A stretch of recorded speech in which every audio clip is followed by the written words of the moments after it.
ఇటు breaking news చూస్తున్నాం. AP ప్రభుత్వ బడులను బలోపేతం చేసేందుకు నూతన సంస్కరణలు చేపట్టింది. అందులో భాగంగానే పేరెంట్ టీచర్ మీటింగ్ కార్యక్రమాన్ని విజయవంతం చేసేందుకు జిల్లా విద్యాశాఖ అధికారులు చర్యలు చేపట్టారు. విద్యార్థులను, వారి తల్లిదండ్రులను, పూర్వ విద్యార్థులను, ఉపాధ్యాయులను ఒకే వేదికపైకి తీసుకొచ్చి ప్రజల భాగస్వామ్యంతో పాఠశాల అభివృద్ధి చేయడమే లక్ష్యంగా పేరెంట్ టీచర్ మీటింగ్ను చేపట్టింది. ఇందులో భాగంగానే మన్యం జిల్లా బామినిలో సీఎం చంద్రబాబు నాయుడు పాల్గొనున్నారు.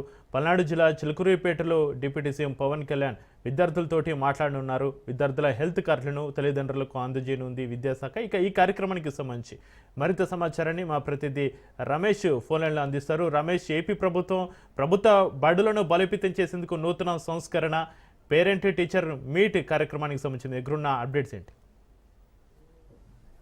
ఈరోజు చూసుకుంటే కూటమి ప్రభుత్వం అత్యంత ప్రతిష్టాత్మకంగా తీసుకున్న పేరెంట్ టీచర్ మీటింగ్ ఈ కార్యక్రమానికి అయితే సర్వత్రా శబ్దమని చెప్పాలి. అయితే ఈరోజు పార్తీపురం మన్యం జిల్లా పాలకొండలోని బామినిలోని జరగబోయే కార్యక్రమానికి ముఖ్యమంత్రి చంద్రబాబు, అదేవిధంగా మానవ వనరుల శాఖ మంత్రి నారా లోకేష్ హాజరు కానున్నారు.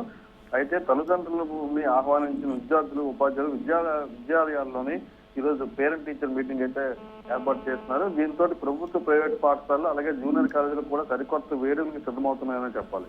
ఒక రకంగా చూసుకుంటే పాఠశాలల్లో పండుగను తలపించే విధంగా ఈ మెగా పేరెంట్ టీచర్ మీటింగ్ నిర్వహించాలని ప్రభుత్వం ఇప్పటికే నిర్ణయించింది. దీనికి సంబంధించి ఇప్పటికే అధికారులు కూడా అన్ని రకాల చర్యలు అయితే చేపట్టారని చెప్పాలి.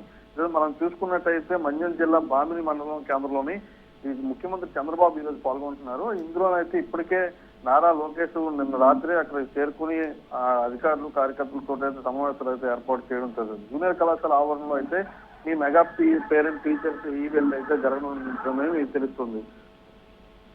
అయితే ఈ ఉదయం 18:20 నుంచి మధ్యాహ్నం 2 గంటల వరకు ముఖ్యమంత్రి, మానవ అభివృద్ధి విద్యాశాఖ మంత్రి లోకేష్ కూడా ఈ సభలో పాల్గొంటున్నారు. దీంట్లోని విద్యార్థుల్ని, అదేవిధంగా తల్లిదండ్రుల్ని కూడా భాగస్వామ్యం చేస్తూ ఈ సమావేశం నిర్వహించడం. దీంతో అయితే పూర్తి స్థాయిలోనైతే విద్యారంగంలోని మార్పులు, విద్యారంగాన్ని బలోపేతానికి అయితే కృషి చేస్తున్నైతే తెలుస్తుంది. Right, thank you Ramesh.